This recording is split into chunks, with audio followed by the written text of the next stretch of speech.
Now to the ongoing Trump Organization criminal probe and new details from the indictment. The Washington Post reporting that internal spreadsheets kept by the Trump Organization that tallied the hidden payments provided a roadmap for prosecutors.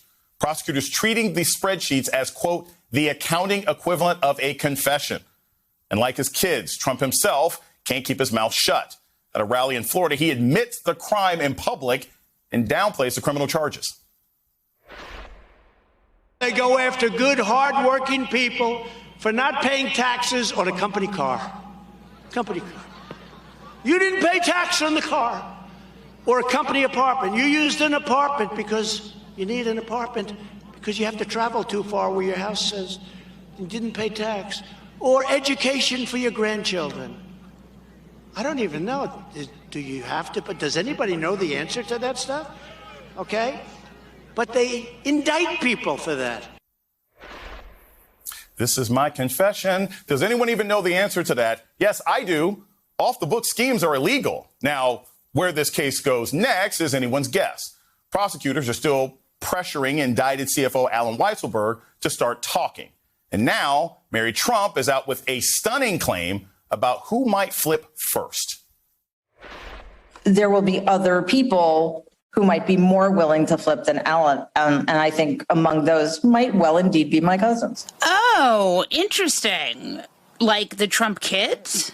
Ivanka also received, I don't remember the amount, yes, but hundreds of thousands money. of dollars in quote unquote right, consulting fees. That's not a thing. You're either an employee or you're not an employee. So I think we're going to find a lot more of that kind of thing going on. And she's much less likely to stay loyal than Alan Weisselberg.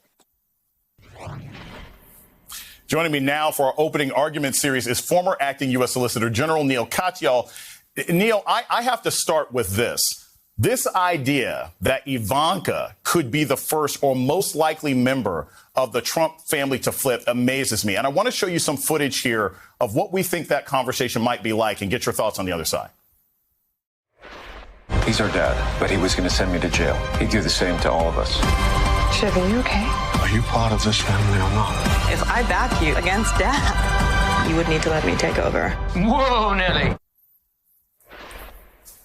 I like Succession, and the new trailer just dropped. But basically, I can imagine this is the conversation within the family right now, right? I mean, if some of Donald Trump's children are thinking, I could flip on my dad, or at least I could slip some information that might cut me a better deal, do you think that is likely? And if so, what are the kinds of things that they would have to offer that would potentially get their father in trouble, the former disgraced two-time impeached president, but not also put them in the hot seat? So, Jason, I first just have to say thank you for that segment you just did with Joy. It's an extraordinary conversation you had on an extraordinary day for Howard. And I think you just captured it and Joy did so well. And I can't thank you enough for that. Now, with respect to Ivanka, look, I mean, I guess I'm of two minds of this. First, Donald Trump raised his kids to put themselves first. And so we might see Ivanka reminding Trump of his own favorite advice. You know, it's nothing personal. It's just business. So that's one side of it. The other is, you know, there are really serious allegations here. You heard Donald Trump say in his, whatever rally thing on Saturday, oh, everyone does it and so on, do people not pay taxes on fringe benefits? Yeah, sure. Sometimes. Does the CFO of a company? No. And while keeping two separate sets of books, no way. And the most important piece of writing since this indictment came down, if our listeners are going to look at one thing, it's this piece that Dan Shaviro wrote in Just Security. Dan Shaviro is like a NYU law professor. He's no ideologue. And he's read the indictment. And what he says is, look, this is not a fringe benefits case. That's what Donald Trump wants to portray it as. It's fraud. Plain and simple. He says, it's two sets of books. Anyone who does this, he says, would be indicted at both the state and the federal level. So it's not surprising to see Trump going on with the rally and so on. For him, it's kind of like we're at the election night stage of the investigation. He's taking a victory lap for the same reason he did on November 4th, because he knows the next results are not going to be so kind to him. And that's with or without Ivanka and Weisselberg and all the others. So just for the layman out there, if your organization is keeping 2 sets of books, right, the only reason you would be doing that is because you are either not paying taxes or you're using the money in some way that you haven't publicly stated. That makes sense to me. That makes sense to anybody who's seen 3 episodes of Law and Order. What confuses me is how could the Trump organization be either so stupid or so lazy as to have that information somewhere where it can be found? Is that something that we often see in criminal organizations, Neil, where somebody just keeps it on a spreadsheet in Excel, or was this a result of a very serious investigation or somebody on the inside flipping?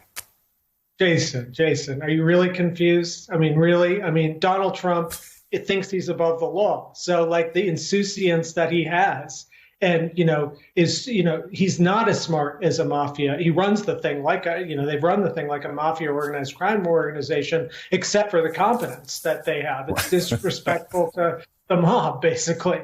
So it's not surprising that you see 2 sets of books like this and all the other shenanigans. And I think the hard thing now is we've seen the state move against the Trump organization and against Alan Weisselberg, the CFO. The question I have, and it's teed up nicely by the Dan Shaviro article, is what is the U.S. Justice Department and the IRS going to do? Because Shaviro says, look, if there's any other time, whenever this happens at the federal level, we prosecute.